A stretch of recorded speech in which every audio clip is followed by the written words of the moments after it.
came here to offer God praise and adoration and worship. Amen. Don't y'all tell nobody. I also came to ask him to forgive me for a few things. You know? So this is a place where, I got, some relationships going on between me and God. Sister, I wasn't ignoring you. I wasn't sure if you was praising the Lord, if you had a question. I'm sorry, because I thought you was praising the Lord.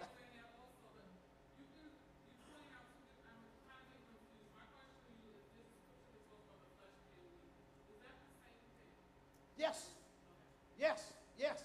And the flesh is weak from the standpoint that your mind gives into. That's what I want you to get. Not just what, but some of that how and why. Okay? You give in to that. Let me shoot this at you. And I believe this text. I really do. Galatians 6:1, brethren, if a man be overtaken in a fault, ye which are spiritual, restore such a one. I do believe that Christian people can be overtaken with a fault. They can become weak, give in. Amen. Or end up in a situation where the odds are stacked against them. Now, I'm not going to tell myself those people don't love the Lord.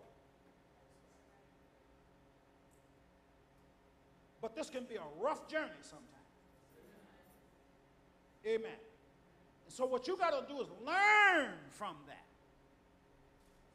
I used to tell young people, back when I first started out in church, I was in youth ministry. I don't know, it looked like all of us started out in youth ministry. My first post in the Church of Christ was youth ministry. And I used to preach youth sermons, that kind of thing. And I used to tell the young people, listen to me. Don't go down in the basement, screw out the white light and put a blue light, and turn on sexy music. Close the basement door.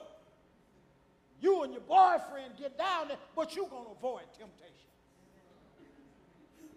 That make any sense?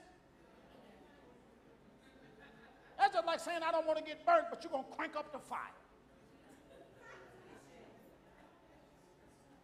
You're going to end up being overtaken because you're stacking the odds against yourself.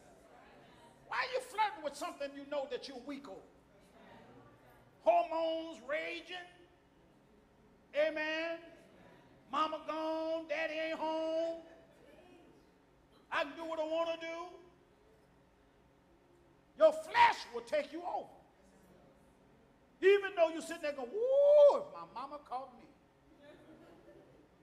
You get them little chill bumps when you stop and think about, boy, if daddy was to come through that door right now. But your flesh is saying, yeah, but daddy ain't here. And that boy is. You don't need but 10 minutes. Y'all say amen when you can. I mean, that's one scenario. You fill in the blank. You fill in the blank. But the fact of the matter is, sin can certainly tempt us. And I don't believe that every Christian that sins just jump down on the ground. I believe we can be overtaken. Situation or circumstance can overtake us. And then those of us that are spiritual are supposed to restore such a one. Harlem, I want to say something to you from the bottom of my heart. And you're going to hear me. I want you to know. Your preachers tell you, you're going to hear me talking about this a lot in weeks to come. I'm a preacher. I do not believe in killing the wounded. If my sister is wounded, I'm not going to treat my sister like she a horse. She been damaged, so I'm going to take her out and kill her. She ain't no more good. And in the church, we must learn that the Church of Christ is a spiritual hospital. It's not a cemetery.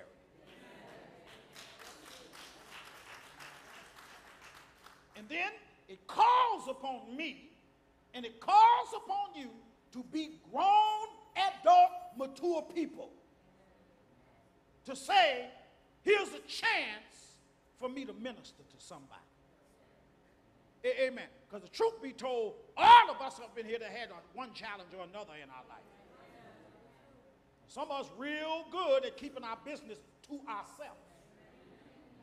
Some of us pride ourselves on being